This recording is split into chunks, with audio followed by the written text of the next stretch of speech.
승리 형제 군대를 언제 갔지?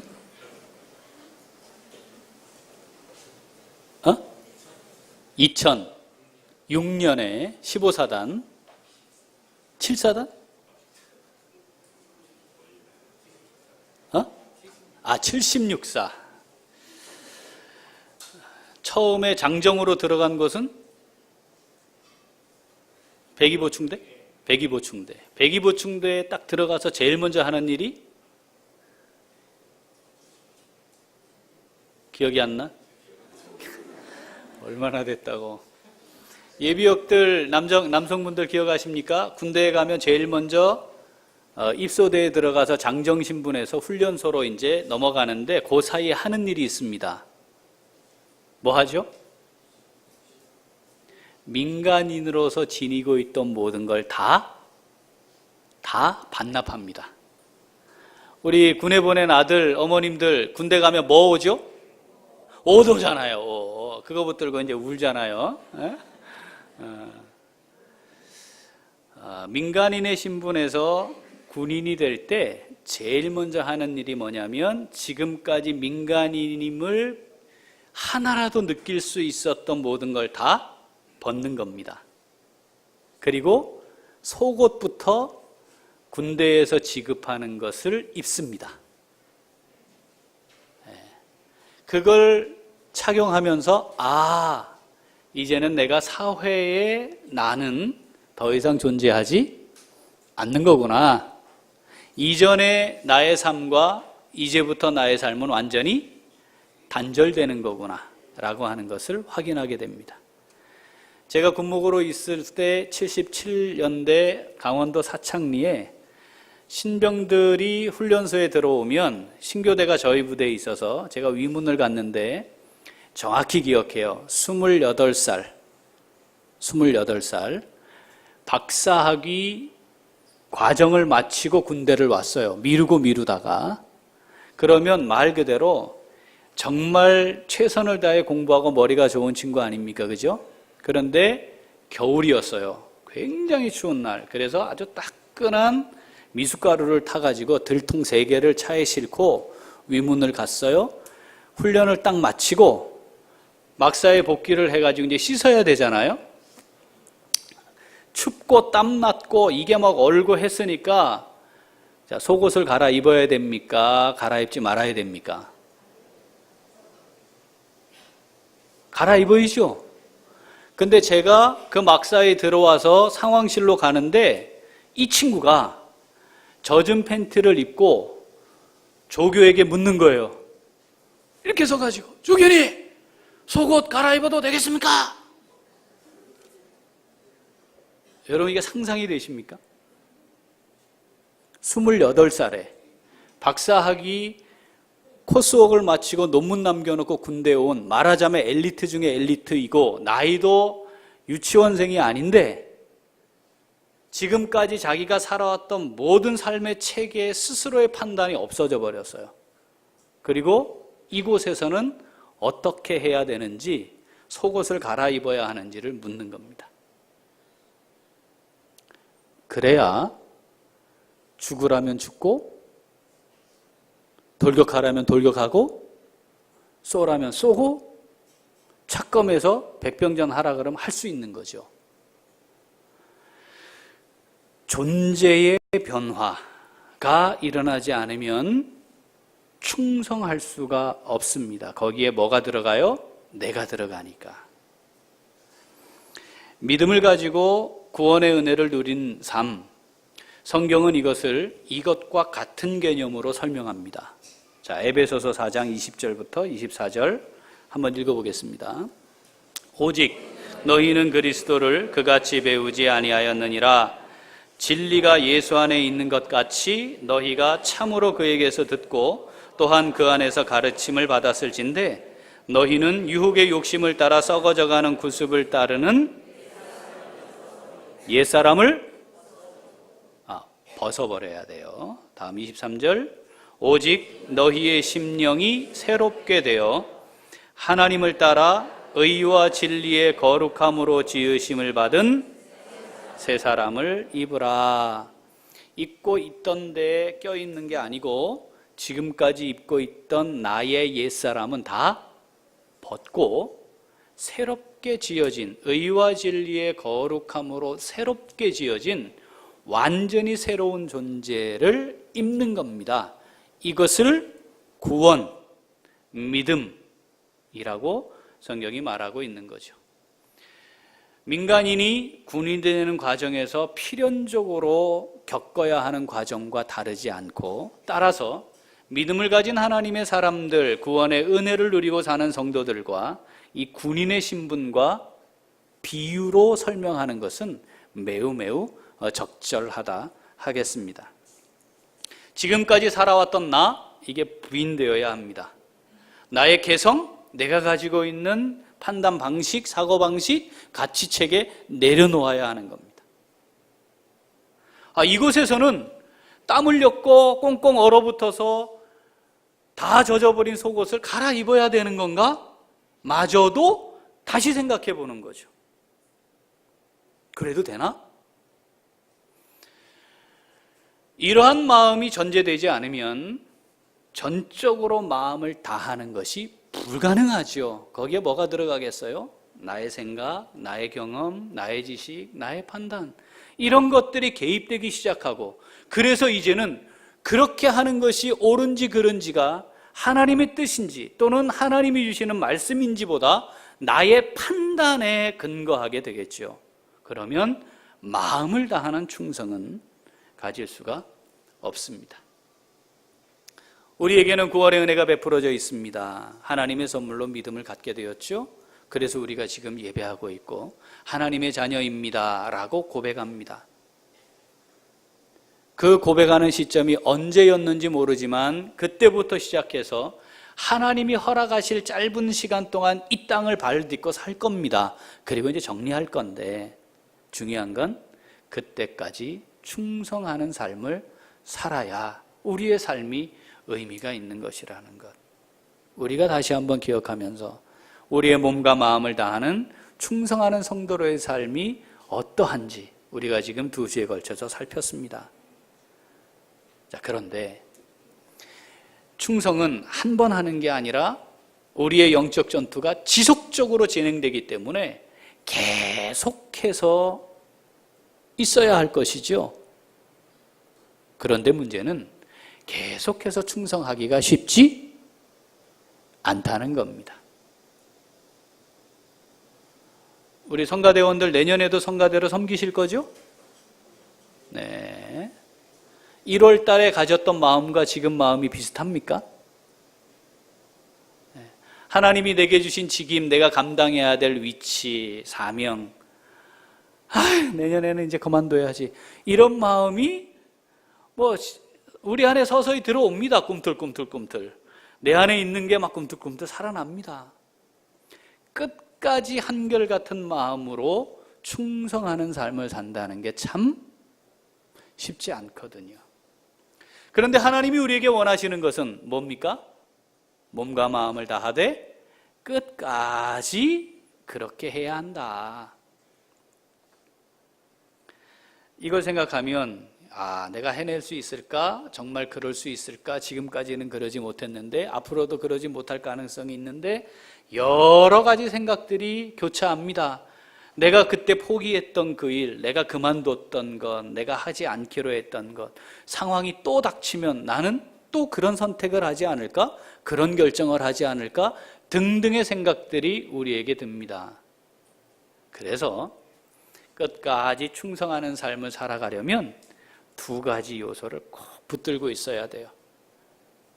충성하는 성도로서의 삶을 살아가기 위해 주님이 마지막 순간까지 충성하였던 것처럼 하나님이 허락하시는 이 땅의 짧은 인생을 영적 전투가 지속되는 삶을 살아가는 우리의 삶을 충성하는 하나님의 종들로, 믿음의 사람들로 살아가기 위해 지녀야 할 2가지, 오늘 우리 이것을 살펴보면서 다시 한번 하나님 앞에 마음을 다하여 드리기로 결단하는 시간 가지려고 합니다.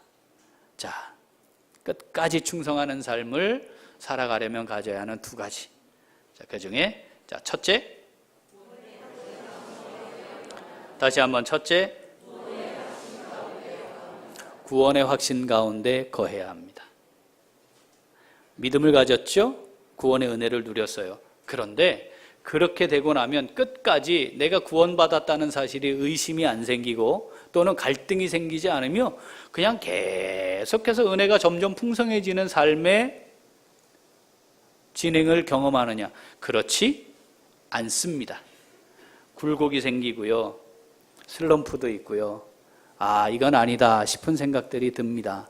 왜 이런 생각이 드느냐 하면 필연적으로 두 가지 요소를 만나기 때문입니다. 첫 번째는 우리 안에 있는 불완전함, 그로 말미암는 허물과 범죄를 경험하면서입니다. 아, 내가 이러고도 목사인가? 내가 이러고도 장로라 할 수 있겠나? 내가 이러고도 집사요 권사라 할 수 있겠나? 하는 마음이 우리 안에 듭니다. 하나님의 말씀이 뭔지 잘 알지만 그 말씀을 따라 살아가려는 성령의 소욕보다 내 안에 있는 육체의 소욕이 더 크고 강하게 작용하는 것을 느끼기도 합니다. 이러면 안 되지. 분명히 지금 생각은 그렇게 하고 있는데 그 안 되지 하는 쪽으로 행동하고 있는 나를 보게 되죠. 그때 갈등이 내 안에 일어납니다. 과연 계속하는 게 맞나? 계속할 수 있을까? 또 하나는 그 순간을, 그 상황을 사탄이 결코 그대로 두지 않는다는 겁니다. 계속해서 걸음걸음 삶의 여정에다가 장애물을 둬요. 걸리게 합니다. 갈등하게 합니다. 또는 하나님의 말씀을 벗어나서 생각하고 판단하고 행동하도록 만들도록 계속해서 유혹을 합니다.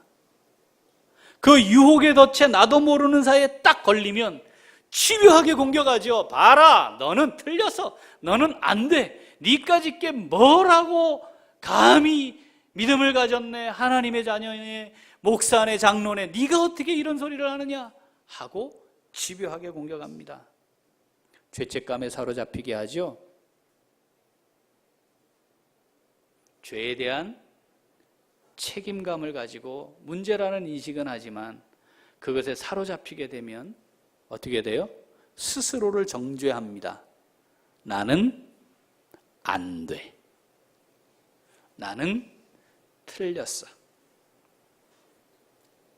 자, 나는 안 되고 틀렸으니까 어떻게 해요, 이제? 나는 그냥 내가 하고 싶은 대로 하다가 이 땅의 삶을 마무리해야 되겠다는 생각을 하게 하죠. 사탄이 집요하게 공격하는 겁니다. 이럴 때 때로는 이런 모습도 나타나요. 분명히 문제는 내게 있는 것이고 내 허물인데 책임은 누구에게 있어요? 다른 사람에게 있는 것처럼 전가하는 겁니다.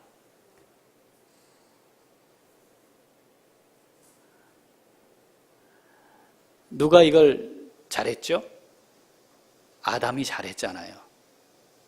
아담이 지가 먹어놓고 그 선악을 알게 하는 나무 실과를 먹은 책임을 누구에게 떠넘겼어요? 하와에게 떠넘겼나요? 하나님께 떠넘겼죠. 하나님이 내게 주셔서 나와 함께 있게 한 그 여자가 나한테 줘서 내가 먹었잖아요. 누구 책임이에요? 우리가 말입니다. 누구에게까지 책임을 전가할 능력이 있어요?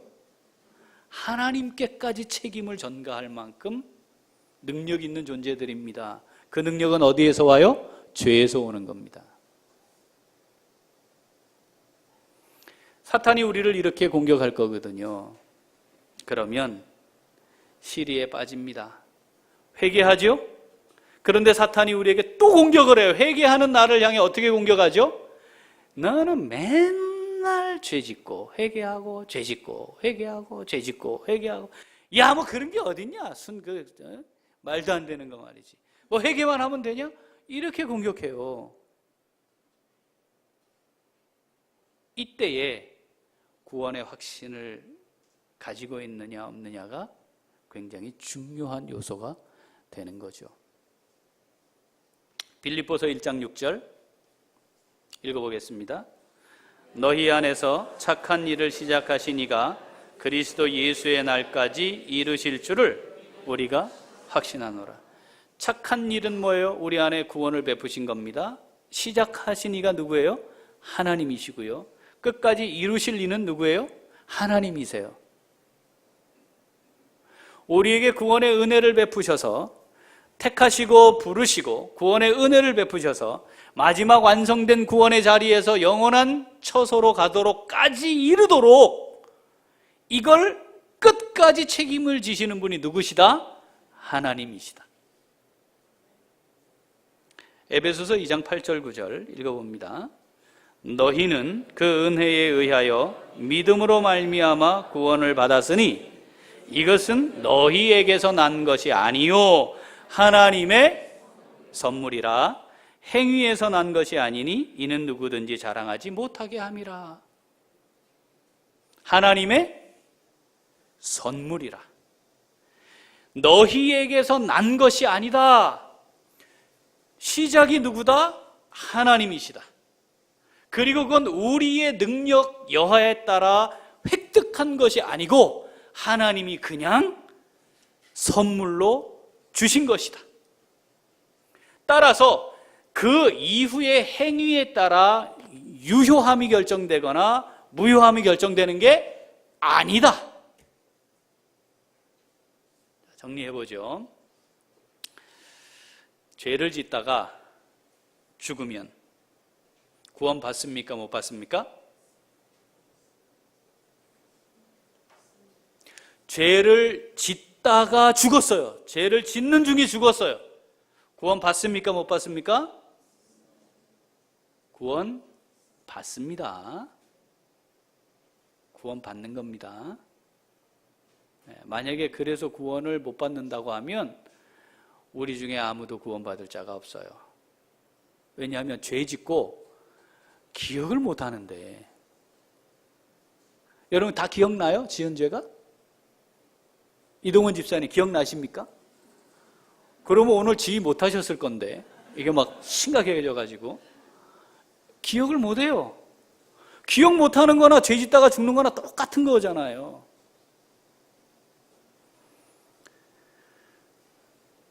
하나님께서 구원하기로 결정을 하시면 그 구원은 지속되는 거죠. 그런데 이런 경우가 있어요. 야, 근데 말이야. 야, 어떻게 정말 그런 죄를 지을 수가 있어. 저건 절대로 구원 못 받아. 저 사람은 진짜 저건 구원받은 사람이 아니야. 우리가 이렇게 얘기할 때가 있잖아요. 근데 성경에 보면 그런 죄의 경중과 상관없이 하나님이 구원하기로 결정되면 하시면 끝까지 가신다는 걸 잘 보여준 사건이 있습니다. 다윗. 어린 시절에 기름 부음을 받아 하나님 왕 됐는데요. 왕이 되기까지 그는 정말 하나님 중심으로 믿음으로 하나님의 뜻을 한치도 벗어나지 않으려고 최선을 다했고 하나님께서 세우실 것을 확신하면서 모진 고통의 세월을 보내면서도 이탈하지 않고 믿음의 길로 걸어 왕이 됐어요. 그리고 내 마음에 딱 맞는다. 박신양 버전으로 이 안에 너 있다. 그런 존재인데 그러면은 그 이후에 그 고통의 세월을 지나고 힘들고 어렵고 목숨을 잃고 막 이런 과정을 지날 때 믿음을 지켰으니 왕된 이후에는 더 멋지게 주의 일을 해야 되지 않겠습니까? 그런데 바로 그때 하나님이 모든 것을 약속대로 다 이루어내시고 모든 걸 다 얻고 말 그대로 영광스러운 자리에서 이제는 하나님이 베푸시는 충만한 은혜를 누리고 있는 그 시절에 천인공로, 만인공로, 누가 들어도 저런 때려쳐 죽일 놈이라고 해야 할 죄를 짓잖아요. 부하의 아내를 데려다가 잠을 잡니다. 그런데 이 죄로만 끝났나요? 뭐 했어요? 부하 죽였어요. 부하를 죽이려고 죄 없는 백성들 다 죽였어요. 그 다음 자기의 죄를 은폐하려고 뭐 했어요? 후궁으로 삼잖아요. 여러분 요 대목에서 어떻게 해야 돼요? 이 다윗을 쳐 죽여야지 이거를. 그렇잖아요. 어떻게 이럴 수가 있어요? 어떻게? 예? 그런데 하나님이 다윗을 너의 행위에 의해 난 구원이 아니라는 걸 보이시는 방법이 뭐였습니까? 선지자를 보내는 겁니다. 경고하세요. 내가 다 알고 있다. 그때 다윗이 어떻게 합니까? 회개합니다.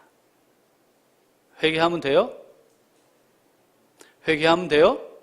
저지른 죄가 얼만데 이게 도대체 말이 되는 겁니까? 근데 회개하면 돼요? 되잖아요. 되잖아요. 그리고 그 다윗을 향해 하나님이 갖고 계셨던 처음 평가를 철회하지 않으세요. 다윗은 내 마음에 맞는 사람이고 네가 왕으로서 어떻게 살았냐? 다윗 같았다. 오케이. 다윗 같지 않았어. 틀렸어. 라고 결정하는 것을 바꾸지 않으십니다.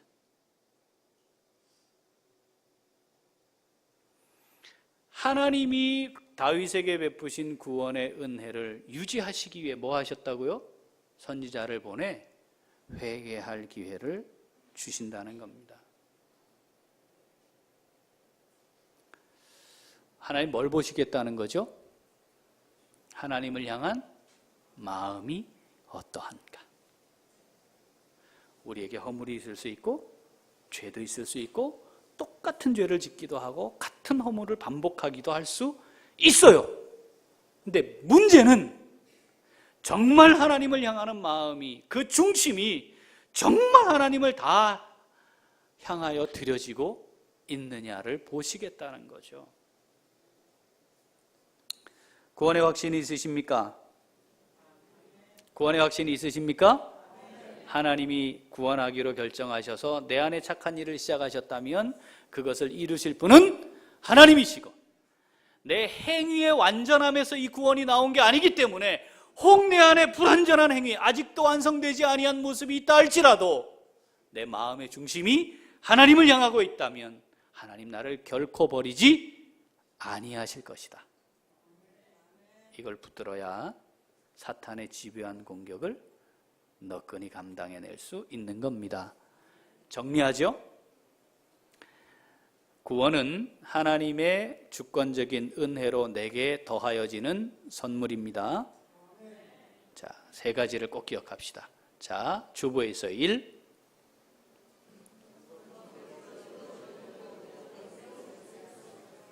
한 번 베풀어진 구원은 결코 변경되지 않습니다. 그런데 분명히 교회 다녔고 직분도 받았고 때로는 목사질도 했는데 저 사람은 하나님을 부인할 때 이건 뭐죠? 처음부터 구원과 상관없이 목사질을 한 겁니다. 이해가 되셨죠? 자, 한 번 베풀어진 구원은 결코 변경되지 않습니다. 2. 구원받은 사람은, 구원의 은혜를 누린 사람은 그에 합당한 열매가 맺어지게 되어 있습니다. 성령이 우리 안에 거하시면 성령의 열매가 맺어지는 것과 동일합니다. 참포도나무 되시는 예수님께 접붙임을 받은 가지는 그 다음부터 그 열매를 맺는 겁니다. 열매의 크고 작음의 차이, 풍성하냐 그렇지 못하냐의 차이가 있을 뿐이고 시간이 걸린다는 차이가 있는 겁니다. 그런데 반드시 확인되는 열매가 하나 있습니다. 돼지고기하고 닭고기는 드시면 안 됩니다. 혹시 이런 소리 들어보셨나요?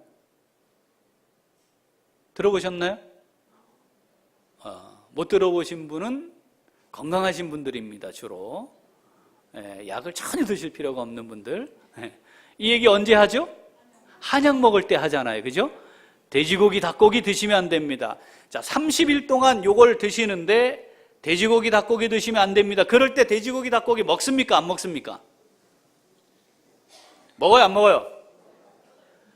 회식을 갔어. 삼겹살 먹어. 어떻게 할 거예요? 어떻게 할 거예요? 공깃밥에 된장찌개나 먹어야지. 그 삼겹살 먹어요?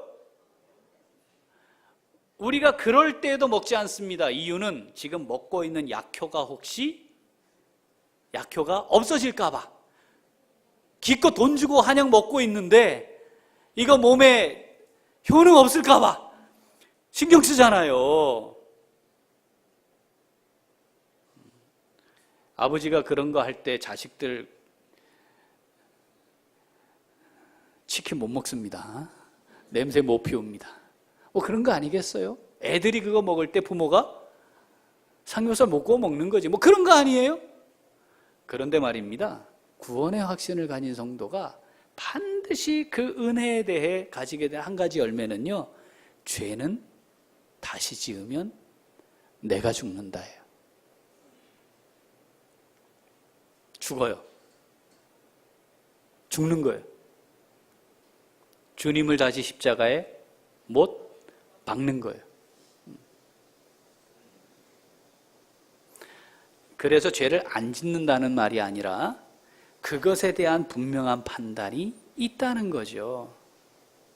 그게 뭐예요?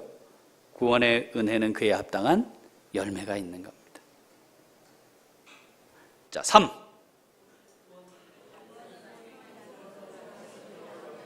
다시 3. 구원은 구원의 은혜를 누렸다 하는 것, 구원의 확신이 있다는 말은 완성됐다는 말이 아니고 이미 구원이 내게 임하여 있지만 이 구원은 어떻게? 주님 앞에 서는 날까지 완성을 향해 구원을 이루어가는 것이다. 이걸 신학적 용어로 뭐라 한다고요? 성화. 뭐라 한다고요? 성화. 거룩함을 향해 나아간다는, 거룩해져 간다는 거예요. 자식이 자식 노릇하려면 뭐가 들어야 돼요? 철이 들어야 돼요. 그죠? 쇳덩어리를 들고 있는 게 아니고 자식이긴 한데 이게 자식 노릇을 제대로 하는 자식이 되려면 철이 들어야 되는 것과 같은 겁니다. 구원의 은혜는 누려서 구원받았지만 그죠? 이 구원은 불완성, 미완성. 죽는 순간의 구원의 효력은 동일하지만 아직 구원받은 성도로서의 삶은 미완성이기 때문에 시간이 흐르면서 조금씩 거룩함으로 나아가 완성되는 거죠. 그 말은 반대로 하면 아직 완성되지 않은 부분이 수시로 나타난다. 수시로 나타난다. 그 수시로 나타날 때 어떻게 하죠? 구원의 은혜는 합당한 열매가 있다 그랬죠? 수시로 나타날 때 구원의 은혜를 모르는 사람은 다 그런 거래. 나만 그런가? 목사님도 그렇다는데? 그런 거지 뭐. 이렇게 얘기를 하고요. 구원의 은혜를 누리고 사는 사람은 아직도 내가 이 부분이 해결이 안 되는구나. 내가 아직도 이 부분에 약함이 있네요. 하나님, 제게 믿음을 주세요. 하나님, 은혜 주세요. 이 부분도 해결할 수 있게 해주세요. 요게 구원의 은혜에 합당한 열매가 있는 구원받은 성도의 삶인 거죠. 성경에 보면 자식이긴 한데 자식 노릇 못하다가 죽은 자식 이런 표현이 있어요. 그럴 수 있잖아요. 그래도 자식이지 뭐. 그렇지 않아요? 그걸 성경은 구원과 관련해 이렇게 표현했어요. 부끄러운 구원. 구원은 받지만 부끄러운 구원이에요. 여러분 신앙생활을 얼마나 하셨습니까? 아직도 부끄러운 구원에 이르게 될 수준에 있는 건 아닙니까? 그런데도 전혀 개의치 않고 사는 사람들을 염치 없다 이렇게 얘기해. 저 염치 없는 사람 같으니라. 우리 안에 갈등이 있고 끊임없이 전투가 일어납니다. 사탄이 집요하게 우리를 공격합니다.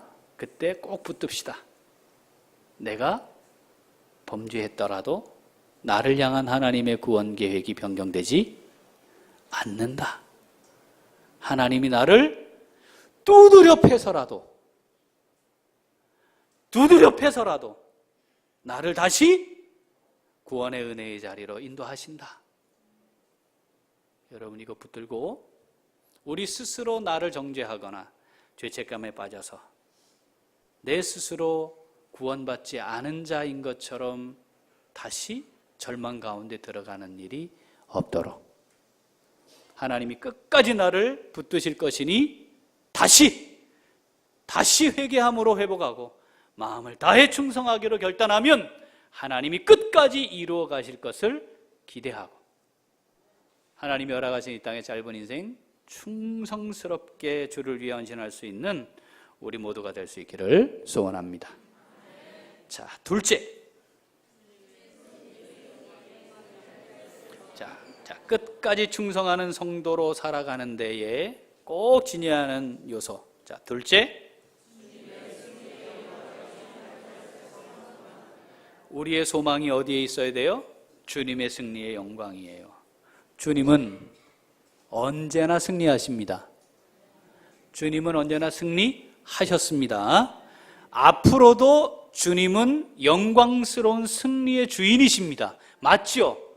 그래서 우리가 그 주님을 따라가기만 하면, 그 주님의 승리하는 군대의 일원이 되기만 하면, 그 명령에 따라 하라면 하고 하지 말라면 하지 말고, 돌격하라 그러면 돌격하고 숨으라 그러면 숨고, 그렇게 하기만 하면 이미 이루어내신 주님의 영광스러운 승리에 참여하는 자가 되는 줄로 믿습니다. 그런데 문제는 그렇게 결정을 하고 나니까 눈앞에 보이는 현실은 다른 거예요. 아니죠. 어려움도 없어지고 몸도 좀 건강해지고 과거에는 경제적으로 힘들었는데 조금 여유도 생기고 뭐 그렇게 집안의 여러 문제들도 좀 해결이 돼서 이게 좀 편안한 생활을 좀 누리고 뭐 그래야 되는 거 아닌가 싶은데 주님 명령하시는 대로 주님의 군대 안에서 충성을 하며 사는데 현실은 별로 달라지지 않거나 또는 오히려 더 꼬여가는 것처럼 보이는 거죠. 자, 바로 그때 주님은 최종적으로 승리하신다는 사실을 붙들고 그걸 소망해야 된다는 겁니다. 그래야 끝까지 충성할 수 있어요. 주님 부활하셨어요. 그러면 제자들이 어떻게 해야 돼요? 이제는 막 나가야 될 거 아니에요. 봐라, 우리가 모셨던 그분이 부활하셨고 정말 주님이다 뭐 이러고 나가야 되는 거 아니에요? 주님 십자가에 달려 돌아가실 때는 이게 정신이 몽롱해가지고 또는 제대로 못 깨달아가지고 야 이게 뭔가 싶기도 하고 시리에 빠졌다고 쳐요. 그런데 계속해서 부활할 걸 말씀하셨잖아요. 아유, 그런데 이게 진짜 그럴까 뭐 이렇게 생각했다고 쳐요. 그런데 진짜 부활하셨잖아요. 그러면 이제부터는 당당해야 되는 거 아닙니까? 요한복음 20장 19절 읽어봅니다. 이날 곧 안식 후 첫날 저녁에 제자들이 유대인들을 두려워하여 모인 곳의 문들을 닫았더니 예수께서 오사 가운데 서서 이르시되 너희에게 평강이 있을지어다 말씀하셨대요. 주님 부활하셨죠? 새벽에 여인들이 만났고 제자들 봤죠? 그러면 이미 아는 거잖아요? 근데 이 인생들이 저녁 때 뭐 하고 있다고요? 완전히 겁을 먹고 두려움 속에서 문 꼭 닫고 그 안에 들어가 있는 거예요. 왜? 자기들이 보기에는 아무것도 달라진 게 없는 겁니다. 여전히 내가 예수에 속한 자가 되었다고 말하며 곧 잡혀갈 것 같고 고난당할 것 같고 나도 십자가에 달릴지도 모른다는 생각을 하는 거죠.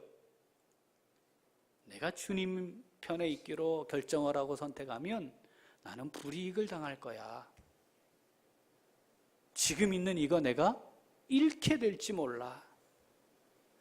그것을 선택하는 건 어리석은 일일 수밖에 없어. 주님 사람으로 그리스도의 군사로 되도록 살아가기 위해 하나님 말씀 묵상하고 기도하고 사는 것보다 좋은 학원에 좋은 선생을 만나서 성적을 올리는 게 인생을 결정하는 데 더 중요한 거야. 그런데 이걸 어떻게 포기하란 말이야. 이런 생각이 우리 안에 드는 거죠. 그게 보다 현실적인 것처럼 느껴지니까.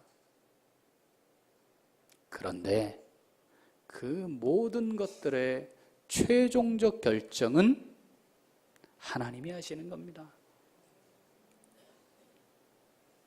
주님이 십자가에 달리셨으나 부활하신 것처럼 40일 동안 하나님 나라의 큰 일을 말씀하시고 승천하셔서 하나님의 영광의 보좌에 앉으신 것처럼 그 때가 있는 걸 보아야 합니다.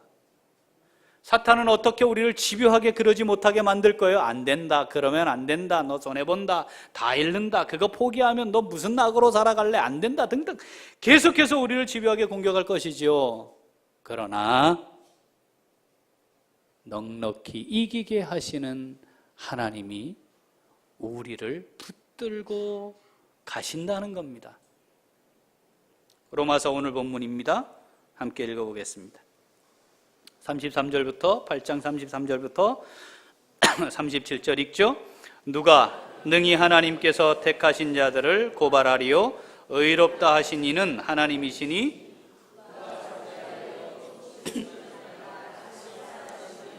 그리스도 예수시니 그는 하나님 우편에 계신 자요 우리를 위하여 간구하시는 자시니라. 자, 하나님이 다시 살아나신 예수 그리스도를 통해 우리를 위해 기도하시면서 이끌어 가세요. 37절 건너뛰고 읽어봅니다. 그러나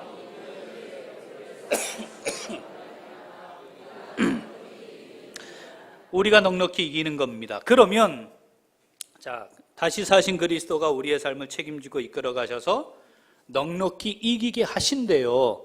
그러면 그 사이에 꾸불꾸불한 길도 좀 펴주시고 어렵고 힘든 장애물도 좀 치워주시고 내 안에 있는 갈등도 좀 없게 해주시고 뭐 이렇게 해서 넉넉히 이기게 하신다. 이러면 얼마나 좋겠습니까마는 이 땅을 살아가는 삶이 영적 전투 중에 있기 때문에 그렇게 넉넉히 이기는 삶을 살아가는 과정 속에는 그렇지 않은 것들이 존재한다는 겁니다.